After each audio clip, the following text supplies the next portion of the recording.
Hii barua inatosha kuwa muhadhara mzima, inatosha kuwa mafunzo kamili ya kila mas'ul ambaye yupo katika kutaka kufanikisha malengo, malezi na mambo yake muhimu.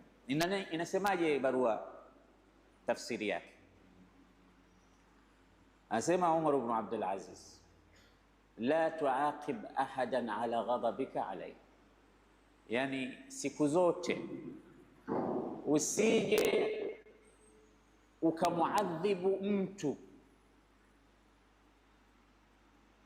wakati umemkasirikia au una hasira naye. Usitoe maamuzi ya hukumu ya kumtia adabu mtu wakati wewe umekasirika naye yule mtu, au amekughadhibisha, amesababisha ghadhab zikakupata. Kwa hiyo usitoe hukumu juu yake katika kipindi hicho. Inakutosha wewe kumchukua ukamzuia pahali kwanza, hata yaskuna ghadhabuka, kumzuia kwako wewe katika sehemu hiyo, au kumweka seli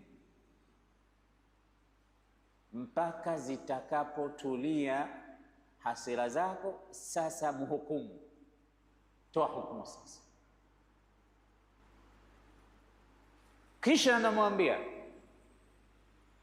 waaqibhu biqadri dhanbihi, au ukitaka kumtia adabu na kumtolea hukumu, muhukumu kwa kadri ya kosa lake alilolitenda. Yani iwe ile hukumu na kosa zinawiana, isiwe kosa ni kubwa lakini hukumu ni ndogo, au kinyume chake, hukumu kubwa juu ya kosa dogo. Kisha anamwambia utakavomhukumu vyovyote, la tatajawaz bihi 15 sauta, usije ukafika kumtia adabu ukampiga bakora zaidi ya 15.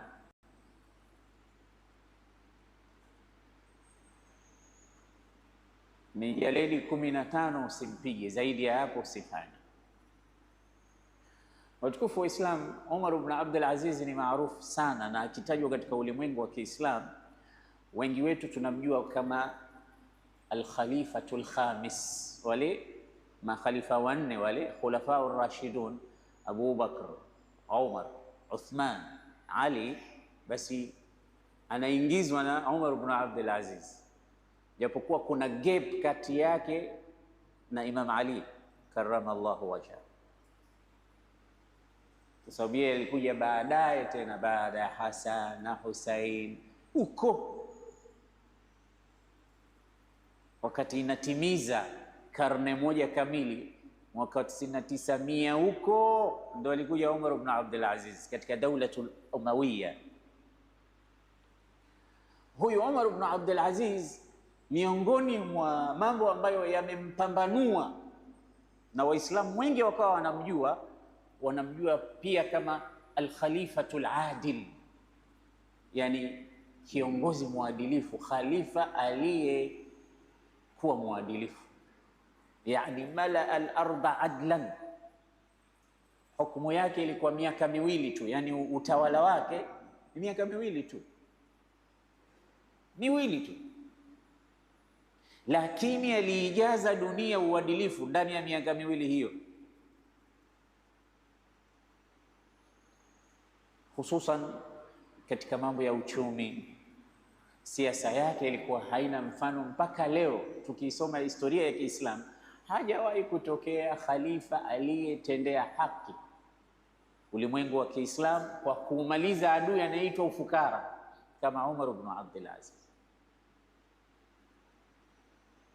Zile hazina za Kiislamu zenye pesa kama ni Bankul Markazi kwa jina la leo, zilijaa mpaka zile pesa zikawa hazina kazi,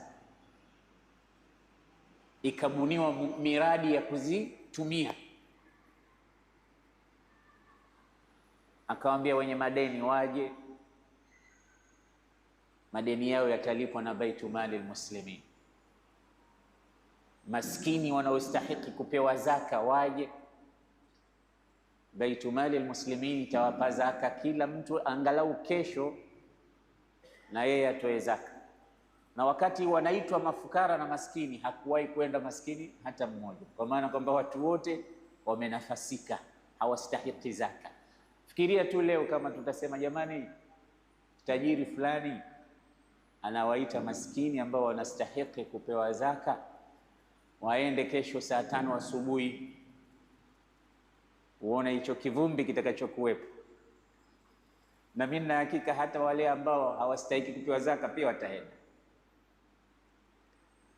Kwani kama atakuja hapa msikitini ataanza kugawa mtu, mfano bahasha bahasha, wapo baadhi ya watu ambao wameshiba takwa, watasema hapana, mimi sistahiki zaka. Lakini ukimwona huyo, basi huyo mcha Mungu kweli kweli. Lakini anaweza akachukua mtu unamjua, wewe si unatakiwa na wewe utoe, mbona na wewe unapokea bahasha? Anaweza kukwambia mimi naenda kutoa na mimi, lakini yeye anaitaka, kwa sababu mambo ya kutoa zaka imekuwa mtihani mkubwa. Lakini tasawwar tu kama atatokezea mtu mkubwa katika matajiri tunaowajua, asema bwana, kesho kwangu kila mwenye kustahiki kupewa zaka aje, kutamiminika watu kweli kweli,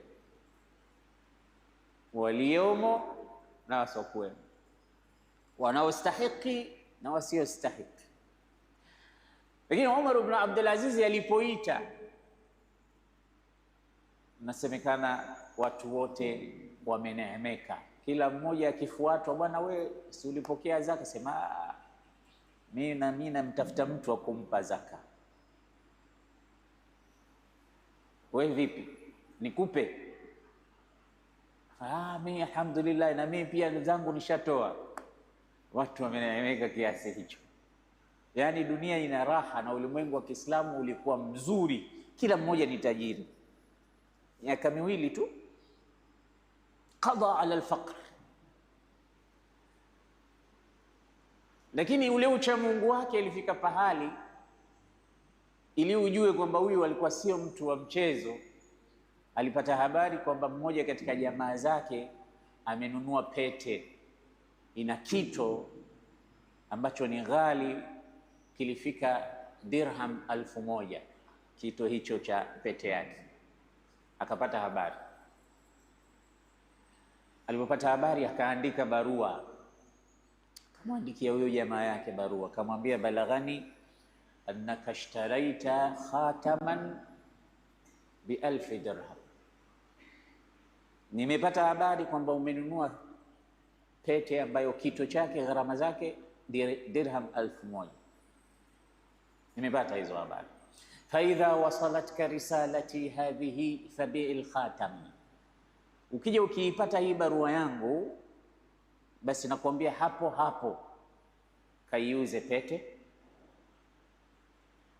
wa at'im bi1000 dirhamin thamani al-khatam, na hizo 1000 dirham utakazozipata kwa kuiuza hiyo pete, at'im bihi al-fajaa', nenda kawalishe watu 10, watu 1000 walio na njaa, kawatafute.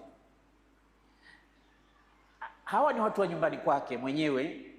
Mtu ana siasa yake ya maisha katika nyumba yake na watu anaowaweza nyumbani kwake, basi akaandika barua hii kwa mmoja katika jamaa zake ambao amepata habari kwamba amenunua pete kito chake 1000 dirham. Ukiipata barua yangu, bi'il khatam, iuze hiyo pete, kaiuze haraka, thamani yake 1000 dirham, at'im bihi al-fajaa', nenda kawalishe watu walio na njaa 1000, kila mmoja mpe dirham dirham dirham dirham, akaondoe njaa. Alikuwa hataki mchezo, mpaka watu wa nyumbani kwake anawapa way of life ya kuweza kuishi. Na hakuna ajabu, kwa sababu huyu ni mjukuu katika wajukuu wa Umar ibn al-Khattab kihistoria. Umar ibn Abdul Aziz, na hili jina kaitwa Umar kwa sababu ya babu yake. Katika vizazi vyao hapa katikati kina Ummu Asim, akaja akamwoa baba yake ambaye ni Abdul Aziz ibn Marwan, akaja akamzaa Umar ibn Abdul Aziz. Kwa hiyo upande wa mamake huku ni katika watoto wa Umar ibn Abdul Aziz, na Umar ndio Umar. Hakuna maneno mazuri tunaweza tukayasema kama alivyoyasema Hafidh Ibrahim. Hafidh Ibrahim alivyomtaja Umar ibn al-Khattab, alimtaja katika beti nzuri, talabatul ilmi zihifadhini. Alisema, ya rafi'a rayata shura wa harisaha, jazaka rabbuka khairan an muhibbiha, ra'yul jama'ati la tashqa al-biladu رغم الخلاف ورأي فرد يشقيها، إن جاء في شدة قوم شركتهم في الجوع أو تنجلي عنهم غواشيها، جوع الخليفة والدنيا بقبضته في الزهد منزلة سبحان موليها، فمن يباري أو فمن يوالي أبا حفص وسيرته، أو من يحاول للفاروق تشبيها، يوم اشتهت زوجه الحلوى فقال لها من أين لي ثمن الحلوى فأشريها. Siku ya sikukuu mkewe alitamani halwa, akamwambia nunua angalau keki au halwa, vitu vitamu vitamu. Akamwambia sina hela. President anasema sina hela. Huo sio ubakhili ndugu. Mtu ambaye ameumaliza umaskini, anaweza mtu akasema sina hela, na huko nje raia wake pia wana njaa, lakini yeye anasema sina hela, lakini watu wake wote hakuna hata mmoja anastahiki kupewa zaka. Mnaona tofauti? Tununue kidogo halwa tuenjoy, ngambia sina. Ngambia basi angalau mkopo chukua katika Baiti Mali al-Muslimin upate hela sasa hivi, kama huna utakuja kulipa baadaye. Akamwambia una hakika nitabaki mpaka nije nilipe mkopo wa Israeli hata nitembelea malakul maut? Akamwambia mazada an qutina falmuslimuna bihi aula, kama kuna ziada ya pesa zetu basi Waislamu wana haki kuzitumia wao zaidi kuliko kuzitumia sisi hapa nyumbani. Kama kuna pesa za kuweza kununua vitamu vitamu na halwa, basi tuwanunulie wao. Alikuwa amejiwekea system hiyo ya maisha. Leo anawafunza watu namna ya maisha na watu wao, hususan viongozi, watu wenye kuweza kutoa hukumu na kauli kwa maneno yao, kwa sababu wao wanatizamwa. Anamwambia la tuaqib rajulan ala ghadabika alayhi, isitokee hata siku moja ukamtia adabu mtu mwanamme kwa sababu umemkasirikia. Kwa sababu unajua unaweza mtu akaanza kukufanyia vitu mpaka ile ghadhabu ikapanda, na wewe ima ni baba, ima ni mwalimu wa skuli, ima ni kiongozi, ima ni jaji, ima ni kadhi, ima wewe ni mtu yeyote ambaye kauli yako moja inaweza ikagharimu kifungo chake cha maisha. Huyu mtu unaweza ukatoa neno asionekane tena yule uraiani, na si kwa sababu kosa lake ndo limestahiki kifungo kile, ni kwa sababu wewe umekasirika sana. Tena anamwambia yakfika an tahbisahu, ebu mchukue mweke ndani kwanza, hatta yaskuna ghadabuk, mpaka zile hasira zako zitulie. Hapa kuna falsafa kubwa sana na hekima na busara kubwa sana, si kwa huyu gavana wa Umar ibn Abdul Aziz tu, kwetu sote, kwangu mimi na kwenu nyote, vijana na wazee. Ukija ukiwa na hasira,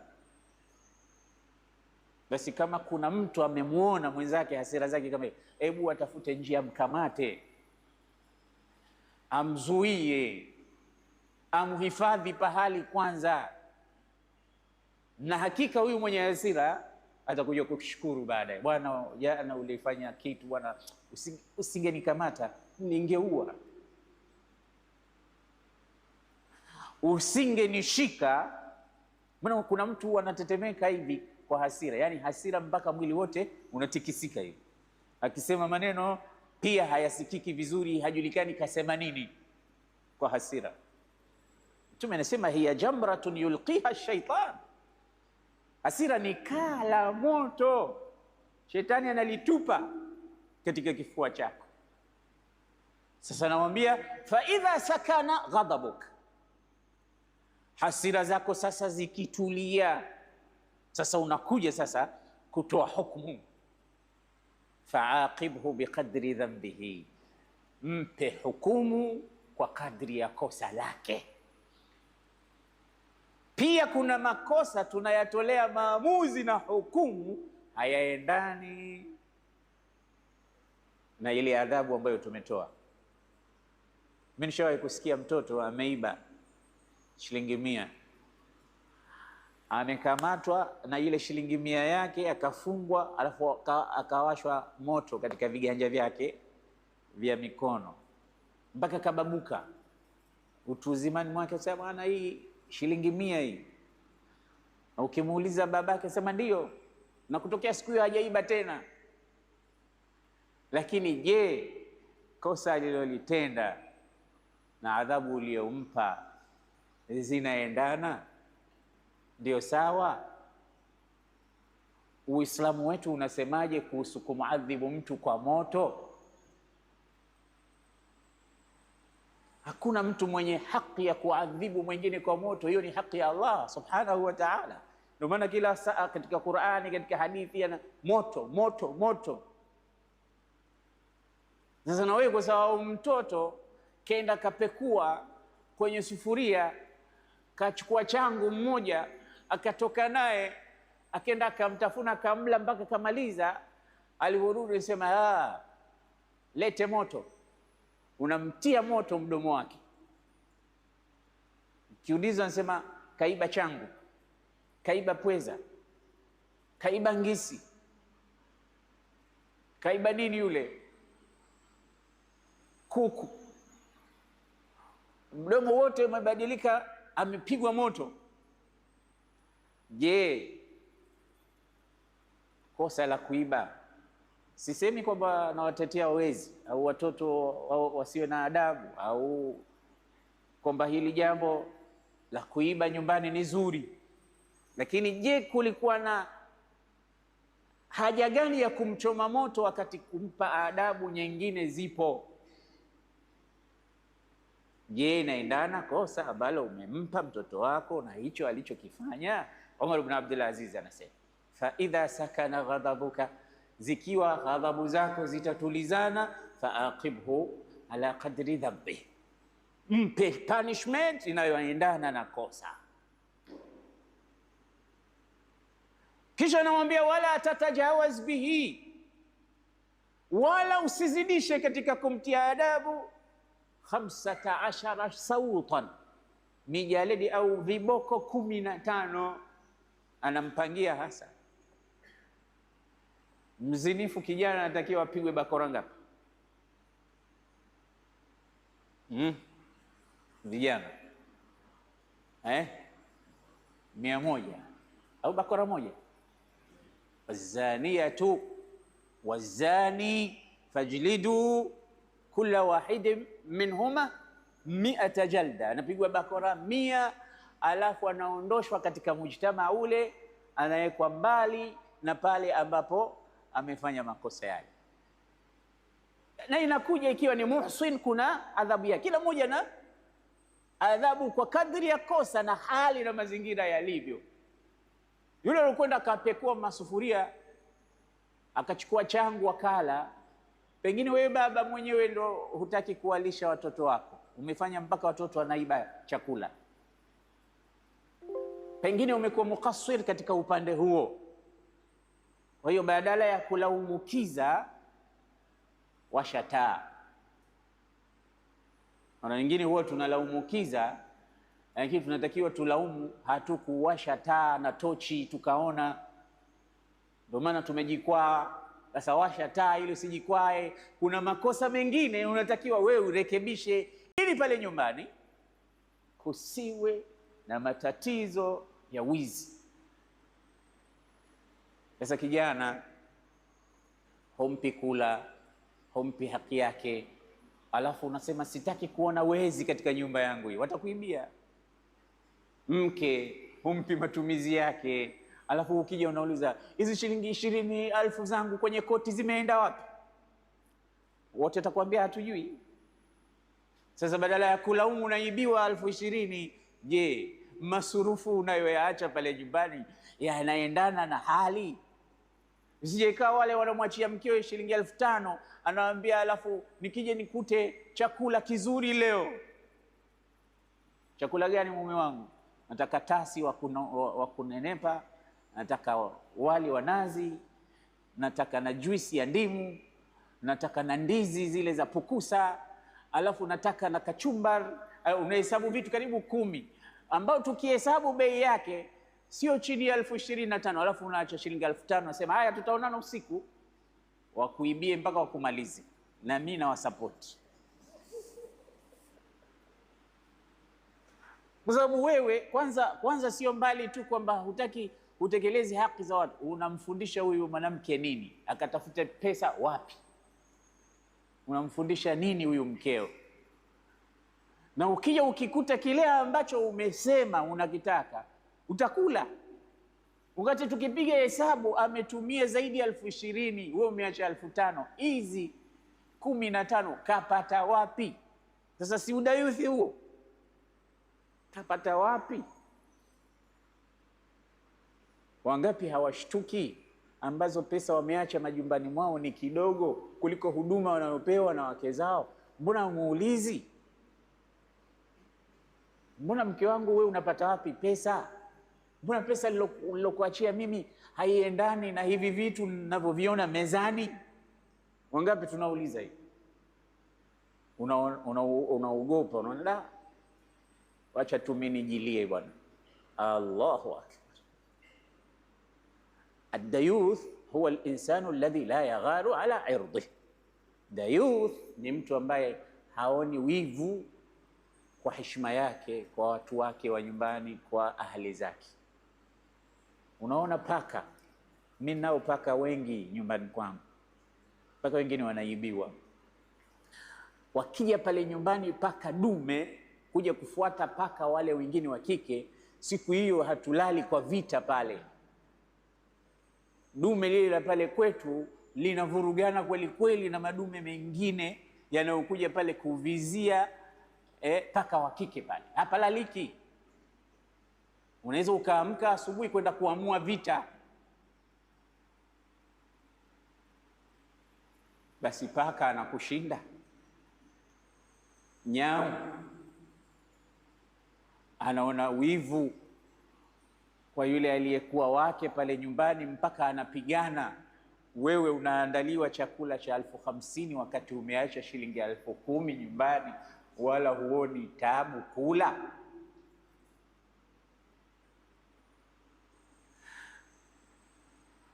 Sasa idha aqabtahu faaqibhu ala qadri dhanbi, muadhib kwa kadri ya kosa lake. Usipitishi bakora 15 au viboko 15. Ndugu zangu, mnajua kwa nini nimezungumza hii barua ya Umar ibn Abdul Aziz? Kitu kilichokuwemo, funzo kubwa hapa ndani ni hasira. Al-Imam al-Ghazali alayhi rahmatullah, hujjatul Islam, Muhammad ibn Muhammad. Imam Ghazali jina lake ni Muhammad, baba yake ni Muhammad, babu yake ni Muhammad. Kuna watu ambao majina yao yamefuatana yote moja, yani jina lake Muhammad, jina la baba Muhammad, jina la babu Muhammad. Muhammad al-Ghazali au al-Ghazali. Na wanachuoni wengi wanazungumza kwamba ni mmoja katika watu ambao ni mujaddidi al-qarn.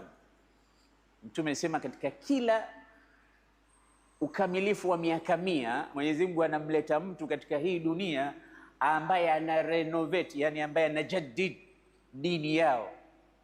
Ikimalizika miaka 100 ala rasi kulli 100 sana anakuwepo mujaddidul asr au mujaddidud din, mtu kiongozi mwenye elimu mkubwa, anafanya kazi mpaka kama anaijaddid, naifanya tena upya ile dini. Katika mujaddidin waliopangwa, Imam Ghazali anatajwa katika karne ya 5 huko kwamba na yeye alikuwa ni mujaddid, hujjatul islam al-Ghazali. Siku moja tutaitoa historia yake kwa kirefu, lakini ana kitabu chake kikubwa kizuri kinaitwa Ihya Ulumuddin. Ihya, pale ndani alivyotaja, anataja amradhul batiniya, ameyataja sana maradhi mbalimbali, na ndiye aliyetaja maafa ya ulimi kwa ufasaha mkubwa. Miongoni mwa maradhi aliyoyataja, ametaja maradhi ya hasira, alghadab. Wanasema indama dhakara alghadaba dhakara ma'ahu alhiqda walhasada. Alipotaja katika hicho kitabu chake cha Ihya Ulumuddin maradhi ya ghadab, akataja pamoja na maradhi ya ghadab maradhi mawili. La kwanza alhiqdu, la pili alhasadu. Unajua kwa nini alitaja maradhi mawili haya baada ya hasira? Yani hiqdi maana yake ni chuki au mafundo yaliyo katika moyo. Nitafafanua baadaye kwa Kiswahili nini hiqdi na hasad. Na hasad, siku zote tunaambizana kwamba ile ukitamani neema ya ndugu yako imuondokee, hiyo ni hasad. Baada ya kutaja ghadhab, akataja na haya magonjwa mawili, kayaita magonjwa, ni magonjwa ya moyo ya ndani kabisa. Mwenyezi Mungu atukinge na maradhi hayo. Anasema kataja ghadhab, kisha kataja baada alghadhabi alhiqda walhasada. Limadha? Anasema lianna alhiqda walhasada daani tatawalladani min alghadab, kwa sababu hiqdi na hasadi ni maradhi mawili yanayozaliwa na hasira. Chuki na hasadi ni maradhi mawili yaliyozalikana, mama yao ni hasira. Kivipi sasa? Hebu kwanza tuieleze hiqdi ni nini. Ghadhab tunajua, hiqdi ni nini? Hiqdi, nikupe aina 3 za ghadhab ambazo zinaweza zikazalisha kitu kinaitwa hiqdi. Kuwepo na kutokuwepo itategemea ni aina gani ya hiyo ghadhabu ulioghadhibika wewe. Mtu mfano akakughadhibisha ukakasirika kweli kweli, ili hasira zako zitulie, mkamate yule mtu. Ukishamkamata sasa, itategemea nimekosa ndugu yangu,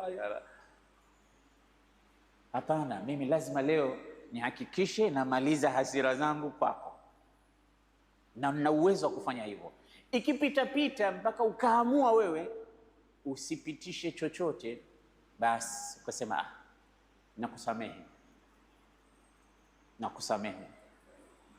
Ukisha msamehe akaondoka zake, au hata asiondoke akawepo pale, ndani ya moyo wako kutakuwa hakuna kitu kinachoitwa hiqdi, kwa sababu ile msamaha wako wa kumsamehe umeufanya moyo wako uwe msafi, na hata ukimwona baadaye pale pale haikujii tena kumchukia wala kumkazia macho, kwa sababu ulishamsamehe. Sasa kile kitendo cha kumsamehe na kuwa mpole kwake peke yake kinakupa faida ya kuondoa lile fundo na hiqdi katika moyo wako. Kwa hiyo hasira ya kwanza inaondoa ile chuki, kwa sababu tu istata'ta an tusamihahu wa tahluma lahu, umemfanyia upole na umemsamehe, falam yabqa fi qalbika hiqdun, hakuna hiqdi itakayobaki, kwa sababu tayari wewe umepitisha jambo ambalo ni msamaha. La pili, amekughadhibisha, umekasirika, umemkamata. Baada ya kumkamata ukatekeleza na ukatii hasira zako, ukamwasha kama ni makonde, ni vibao, ni bakora yule mtu, mpaka ukaona umeshachukua kisasi kilichosababishwa na hasira zile na kiu yako imemalizika. Na hili nalo pia ni jambo ambalo halitoacha chuki wala hikdi katika moyo wako, kwa sababu ile kunafidh zile hasira ulizokuwa nazo na kile kisasi na ile kiu yako umeipitisha. Unaweza kwenda kuambia watu, bwana nilimgonga kweli kweli bwana mtu yule ngumi moja mpaka mimi mwenyewe nilimhurumia. Unaona, mwisho unasema ulimhurumia kwa sababu ulishapitisha ile hasira yako, umeitekeleza, basi na ile intiqam imepita na kile kiu kimeondoka. Ni kama mtu umekuwa na kiu, umekunywa glasi ya maji, umemaliza kiu yako. Hii ni aina ya pili ambayo nayo pia haiachi kitu kinachoitwa hikdi. Aina ya tatu sasa ndiyo inayoacha jambo au kitu kinachoitwa hikdi, chuki, fundo. Nayo ni ipi? Amekukera, amekughadhibisha, amekusababishia hasira. Ukitizama kumsamehe huwezi, lazima utekeleze na wewe ulipe kisasi, utoe hasira. Kama kumsamehe huwezi kumsamehe. Na kumtia adabu, kumkamata ukamfanya kama mtu wa pili alivyofanya, pia huwezi, kwa sababu huwa aqwa mink, yeye ana nguvu kukuliko. Unabakia tu unamtizama, unatetemeka. Na pengine ukichukua maamuzi ya kwamba aliwalo na aliwe, ndio unaumia zaidi, kwa sababu inategemea pia cheo cha yule mtu, hali ya yule mtu, unapambana vipi naye mpaka hasira zako nazo zimalize. Unapambanaje? Sio kila mmoja unaweza ukapambana naye, mwingine unakuwa unabakia unamtizama tu. Sasa hili la mwisho ndilo lenye kuzalisha kitu kinachoitwa fundo au hikdi katika moyo. Kila siku huwa inabakia moto wake unawaka, halikuachi hili. Hususan mtu huyu unapomwona yule anapita, wiki iliyopita alikusababishia lile jambo, hukuweza kutoa adhabu yoyote wala maamuzi yote, ulishindwa kufanya kitu chochote na hukumsamehe, kapita. Kila akipita utaona moyo wako namna unavyo react. Na labda sio kupita tu na kumuona katika kikao kama hichi tumekaa, akitajwa yule mtu, mara nyingine aliyemtaja pia anaweza akawa hasimu wako na adui yako. Unamtajia nini huyo mtu? Usitaje bwana, asitajwe huyo mtu mbele yangu. Hamjaona nyinyi watu wanakasirika kwa sababu tu umemtaja mtu fulani? Mara nyingi tu, au akitajwa unabakia wewe unatukana tu. Kwa nini? Kwa sababu katika moyo kumeshajengeka kitu kinachoitwa hikdi. Tena huyu mtu mwenye hikdi hii, fundo hili, anaweza akaanza kubadilika mabadiliko makubwa. Mwenzetu anaumwa, hatujui anaumwa nini. Mwenzetu ana mabadiliko usiku, siku hizi halali, hata lalaje, kuna kala moto linamkereketa katika moyo wake. Kila akikumbuka lile jambo, sikuweza kufanya kitu chochote, fulani. Anaweza akapata paka maradhi, pressure, sukari na vitu vingine. Wengine wanakuambia huyu ndo alonitia pressure mimi, huyu ndo alonipa maradhi ya sukari, huyu hivi. Sasa haya ni maradhi hatari, wengi wetu tunayaugua na ndio yanayodestroy hali zetu. Utaona hata moyo wake, uso wake namna ulivyobadilika juu ya hiki kitu. Uso umesawijika kwa sababu tu huyo mtu katajwa au kamuona au kakumbuka vile vitu vilivyosababisha ghadhabu yake. Anafika pale unaona ule uso umebadilika, unaweza utakamwona, mbona uso umebadilika kiasi hicho? Kuna nini? kumbe ni lile fundo lilokuwepo kule ndani, na lile fundo lile halitoki mpaka angalau iwe mfano wa mtu wa kwanza na wa pili, linaweza likaondoka, lakini hivi hivi haliondoki, linamla huyo mtu. Lakini Imamu Ghazali alisema athari yake hivi vitu ala alfardi walmujtama. Hii athari yake haibaki kwako wewe tu, hii athari inaweza ikaenea mpaka kwa society, kwa jamii.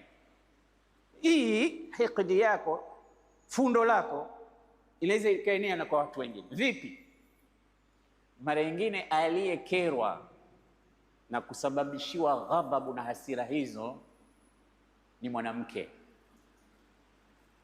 Huyu mwanamke, wewe ni mumewe, hamuoni kwamba kuna baadhi ya wanaume wanawachafua na kuwakera na kuwatesa wanawake, lakini mwanamke ni dhaifu.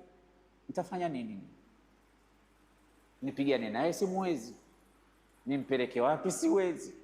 Nifanye nini? Anabakia hana la kufanya. Lakini anaweza huyu, kwa kitendo chako wewe, akatuchukia wanaume sote kwa sababu yako, akamwona kila mwanamume atakayekuwa mbele ya uso wake ni sawa sawa na yule. Hamjasikia baadhi ya wanawake katika mitandao wanasema wanaume wote ni mbwa? Hamjasikia hiyo? Sasa hiyo anamtukana mpaka baba yake mzazi, na hilo mkifuatilia kuna kisa nyuma yake cha matendo ambayo ametendwa, hakuweza kunafidhi zile hasira zake, zilibakia zikawa ni kaa la moto lililowasha hikdi ambayo inaroroma na kuunguruma katika moyo wake. Na kinyume chake pia, mwanamume anaweza akateswa, akaadhibiwa na mwanamke kiasi kwamba zile hasira alizokuwa nazo zote ikawa wanawake wote amewachukia. Unaweza mkamwona, mbona fulani kutokea uachane na mkeo yule, huoi tena, asema wanawake wote ni sawa tu, wanawake wote ni sawa, sitaki kuwaona wa mbwa hawa. Unaweza unatoa maneno kama hayo, ni hasira na natija ya kile ulichokikuta au kilichokukuta katika maisha. Lakini pia watoto wa wanandoa hawa wanaweza wakalipa thamani ya hasira hizi na chuki zilizofichika katika nyoyo za wazazi. Hamjasikia mama amewachinja watoto wake wote na yeye mwenyewe akajitundika? Hasira zimepelekea mpaka akaona sasa anawachinja hawa watoto wadogo ili iwe nini? Ameshindwa kumfikia baba watoto hawa, akashindwa kumfikia namna ya kumtia adabu huyu, akaona the only way ya kuweza zile hasira zake kupata faraja na nini ni kujitundika yeye. Sasa nikiondoka mimi, nikibaki hivi vitoto vilivyobaki hivi, ukiangalia na vitoto 7 na mimi ndo mama yao naondoka, bora tufe sote, tutakuwa tumestarehe. Zote hizi ni natija za ghadhab ambazo zinatoka kutoka kwa fardun ila almujtama, zinatoka mpaka kwenye mujtama, zinasababisha mpaka watu wote wanaonja wailat katika zile hikdi na chuki ambazo addafinu fi qulubi baadhi nnas. Hasad, hiqd, mama yao ni ghadhab. Ndio maana Mtume alikuwa akija mtu akiambia Rasulullah, auswini ya Rasulullah, nipe wasia, niusie kitu chochote kizuri. Mtume anamwambia la taghdab, usikasirike. Ni nani kati yetu ambaye anaweza akachukua mafunzo haya ya Mtume na asikasirike kweli? Je, lengo la Mtume ni kukuambia wewe kwamba usikasirike? Maana yake zuia hasira zako. Kila mtu anakasirika, Hasira zipo katika moyo wa kila mmoja, lakini hasira ambazo hazina takwa. Hasira pia lazima ziwe na takwa. Hasira ambazo hazina muongozo wa kiimani, hasira ambazo hazina muongozo wa ahadith nabawiya, ndizo hasira zinazopelekea haya majanga tuliyoyataja. Lakini hasira yako wewe na mimi zinakontroliwa. Mmevurugana hapo, mtu amekuja, mtu amekwambia bwana msalie mtume, msalie mtume, msalie mtume. Unaona zinaanza ku calm down, ana cool down. Cool down. Kwa sababu ametajwa kiumbe mkubwa mtukufu wa daraja bwana Mtume Muhammad. Ugomvi wote utaona una calm down. Lakini kama hakuna takwa katika hizo hasira, msalie mtume, msalie mtume. Hapana, niondokee hapa wewe na mtume wako. Haswaliwi mtume hapa. Hakuna cha mtume hapa leo. Wengine upelekea mtu mpaka akamtukana Mungu, akamtukana mtume, akaitukana dini, akawatukana ulama, akawatukana mashekhe kwa sababu ya hasira. Swahili wanasema hasira ni hasara. Ni kweli, nitakuja kuiona baadaye. Nimesoma katika social media, kuna mtu kamuua mkewe na kisu kwa sababu amemwona online na nakili tu kwa nilichokiona. Lakini visa kama hivyo ni vingi. Sasa je, ukimpata mke wako ana chati mathalan, adhabu yake ni nini? Ukimpata mkeo yuko Facebook, nini adhabu yake? Ukimpata yuko huko kwenye tawasul alijtimai, mitandao huko, nini adhabu yake? Lazima tuwe karibu sana na haya maneno ambayo tunaambizana siku zote, ili tuweze kuzirekebisha zile ghadhab zetu zinapotokea. Mtume anahusia, anasema la taghdab, usikasirike, utaua. Na hata hili suala la kuwapiga wanawake, mwanamke unampiga kama yuko kwenye ringi ya boxing, kutoka pale macho yote yamevimba, haoni, akitaka kuona mpaka alitafute. Alafu ukiulizwa baadaye, mke wangu ilikuwa hasira tu zile. Unafikiri maisha itakuwa business as usual kama kawaida kwa mkeo huyo? Unadhani atakuamini kama ilivyokuwa zamani? Unadhani mtaishi tena kama zamani? Hasira. Nilikuwa na mzee mmoja, alikuwa mzee mwenye busara sana hapa Unguja, akiitwa mzee Ali Himidi. Al-Himidi alikuwa akikaa Gulioni, Sheikh Yusuf anamjua sana, na alikuwa ni rafiki yangu kwa hakika. Sikuwahi kulia mimi katika vifo vya wazee na watu wengi waliokufa hapa kama nilivyolia siku alivyokufa mzee Ali Himidi. Katika wazee wa mwanzo msikiti wa Mablugh, zile darasa zetu. By the way, jana kulikuwa na kijana wetu hapa akitoa darsa. Nilipata mwaliko jana kwenda Dar es Salaam kufungua msikiti. Alikuwepo kijana wetu hapa mmoja ambaye aliendesha darsa. Ni katika zao la vijana ambao kutokea wadogo walikuwa wakihudhuria katika darsa zetu. Mashaallah, wanakwenda vizuri. Hii ni furaha kubwa sana. But kumbe tunaweza tukaondoka na tukawaacha watu ambao wanaweza wakakamata kazi zetu. Inshallah Mwenyezi Mungu atujalie umri mrefu wenye siha na afya na amal. Mzee Ali Himidi alikuwa mmoja katika wale wazee ambao takriban wote wamefariki. Mzee Ali Hassan Mwinyi pia alikuwa kija, alikuwa ni rafiki yake. Alikuwa na knowledge kubwa, alikuwa na hikma kubwa. Huyu mzee Ali Himidi aliwahi kunihusia mimi, akaniambia bora mke umkose kuliko kumpiga. Bora umkose kuliko kumpiga. Hili neno siwezi kulisahau. Na subhanallah, yeye ndo alionipa ule msemo, anasema Ingelikuwa dunia ni daladala, ningeshuka nikangoja nyingine nikapanda, lakini ndo hiyo hiyo dunia. Ukitaka utakuwemo humo, usipotaka ndo tunakwenda hivyo hivyo.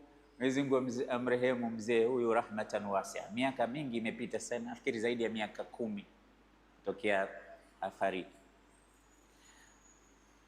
zaidi ya miaka 10. Basi katika hii mambo ya kupiga piga, niliwahi kuzungumza na rafiki yangu mmoja,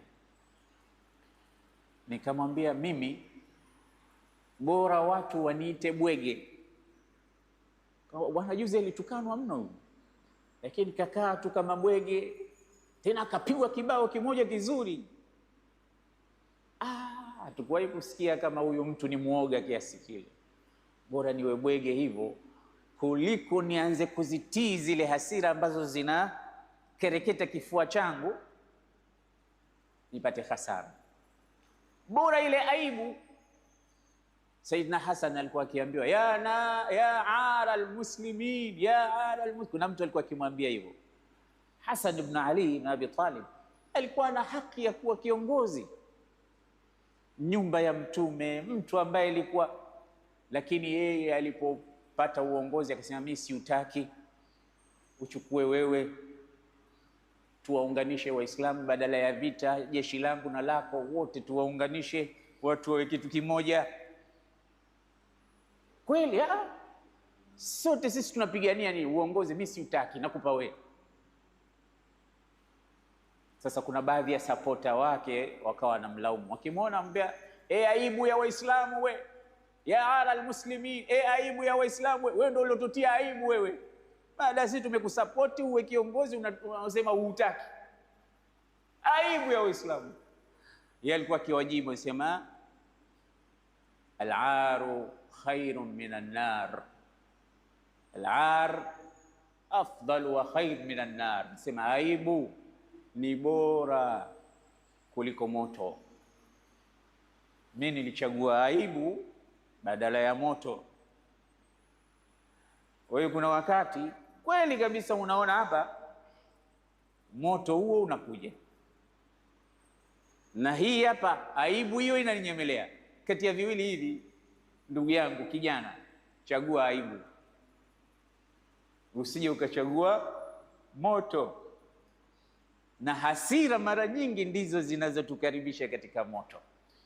Ndio maana katika ausaf za watu wa peponi Allah anasema wasari'u ila maghfiratin min rabbikum wa jannah arduha as-samawati wal ard uiddat lilmuttaqin. Fanyeni haraka sana, kimbieni mwende mkaipate pepo, upana wake ni kama mbingu na ardhi.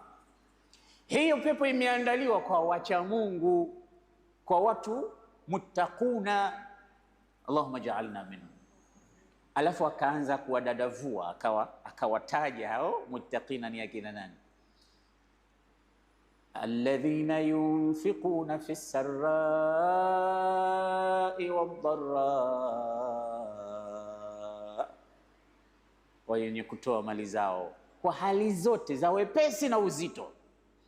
Kuna wengine ni watoaji kweli kweli, lakini mambo yakiwa mazuri, lakini vyuma vikikaza wanakwambia hapa patoliki hata shilingi sasa hivi, tusubiri labda mwakani.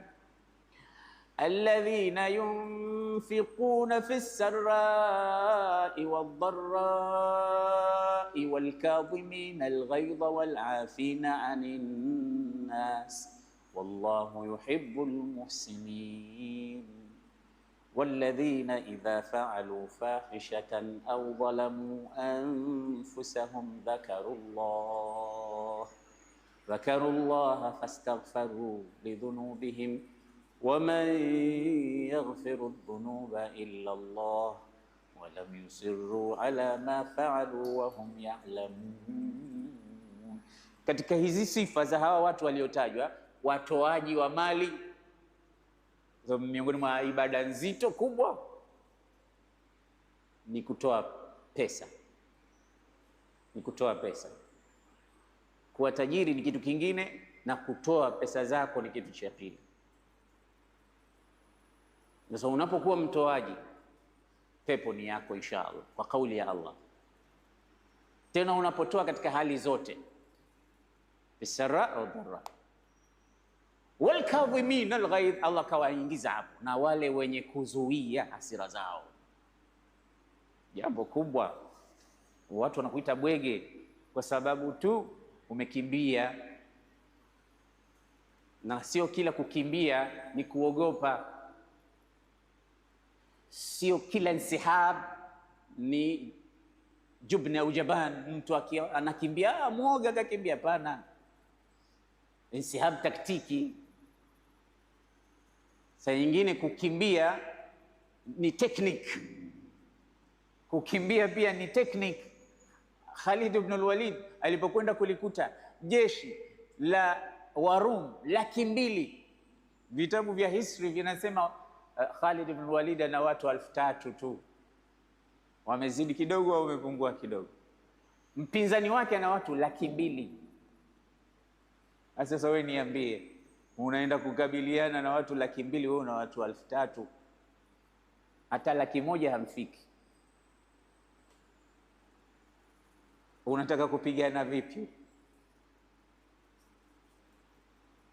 Nasema siku hiyo kakamata upanga, zilivunjika panga 8 mkononi mwake, zimevunjika.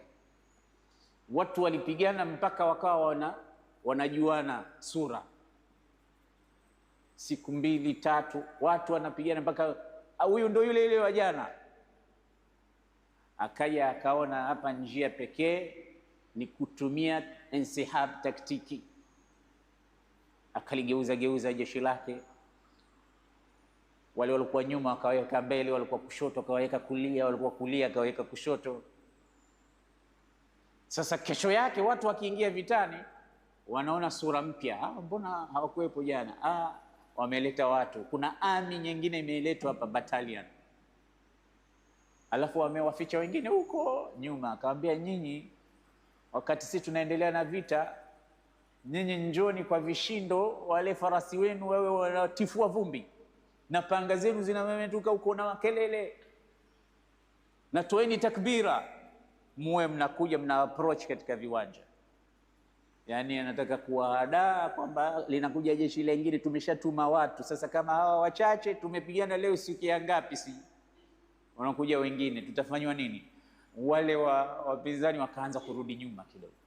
Vile walivyokuwa narudi nyuma, na Khalid naye anakimbia, anawaambia jeshi, tunaondoka, hatubaki tena hapa, tunakwenda. Wale wanarudi nyuma wakifikiri kuna msaada wa wanajeshi. Khalid anasema mpaka Madina, stage ya kwanza, haturudi tena. Na kweli akaondoka na jeshi, kafika nalo kwa Mtume, angalau kuwaokoa wale wachache waliobaki. Na Mtume sallallahu alaihi wasallam alipopata habari na watu wanawachokoza, wanasema ya firrar, ya firrar, wakimbizi, nyinyi mmekimbia vita, tumepata habari mmekimbia vita. Mtume amesema si wakimbizi hawa ni wanajeshi shupavu. Na ndo akaitwa Khalid Saifullah al-Maslul. Asingeitwa Saifullah al-Maslul, angeitwa mkimbizi. Mtume kamwita Saifullah al-Maslul, wewe ni upanga wa Mwenyezi Mungu. Alipopata zile habari zake, wamekufa viongozi zaidi ya 3. Zaid ibn Haritha amekufa, Abdullah ibn Rawaha amekufa, ami yake Mtume Jaafar ibn Abi Talib amekufa katika vita hivyo. Vita vya Muta vilikuwa vita vikali. Kiongozi wa mwisho ni Khalid, yeye ndo alofanya ujanja, kaliokoa jeshi, kata turudini, hatuwawezi hapa. Lakini insihab taktiki ni tekniki hii. Sasa na wewe pia katika hasira zako tumia tekniki. Kama huyu hapa ndugu yangu, wewe sijui kama haubebi vyuma kule nyumbani. Sasa mkeo akamwambia, kama we ni mwanamume kweli nipige uone. Nipige? Kama hujanipige we hanisi. Alafu wewe ukasema, mimi unaniita hivyo, chukua hiyo. Na mivyuma yako unayobeba utaua. Alafu utaanza kuja kwa mashekhe, nifanye nini mimi? Sijakusudia. Aliniambia kama mimi mwanamume kweli nimpige, na mimi mwanamume kweli. Sasa kila ukiambiwa hivyo wewe unapanda hasira. Wanawake ndo kazi zao, hata wakikutukana vipi, sema hewallah, hewallah bibi, hewallah. Wewe si mwanamume? Wewe ndio, mimi mwanamke kama wewe, sawa. Hizo ni tekniki za kukimbia na ghadhabu zako kuzizima. Bila hivyo utakuja kupata hasara, na utupe na sisi rafiki zako na ndugu zako hasara na kazi kubwa, kwa sababu ghadhab na hiqdi ni madhara ambayo unayapata wewe na jamii yako ambayo unaishi nayo. Mwenyezi Mungu atujalie miongoni mwa watu ambao wanasikiliza maneno na kuyafuata. Allahumma arina alhaqqa haqqan warzuqna ittiba'a wa arina albatila batilan warzuqna ijtinaba ya hayyu ya qayyum birahmatika nastaghithu wa min adhabika nastajir aslih lana sha'nana kullahu wa la takilna ila anfusina wa la ila ahadin min khalqika tarfata 'ain. Allahumma innaka 'afuwun tuhibbul 'afwa fa'fu 'anna. Allahumma innaka 'afuwun tuhibbul 'afwa fa'fu 'anna. Allahumma innaka 'afuwun tuhibbul 'afwa fa'fu 'anna. أشهد أن لا إله إلا الله نستغفر الله نسألك الجنة ونعوذ بك من النار. أشهد أن لا إله إلا الله نستغفر الله نسألك الجنة ونعوذ بك من النار. أشهد أن لا إله إلا الله نستغفر الله نسألك الجنة ونعوذ بك من النار.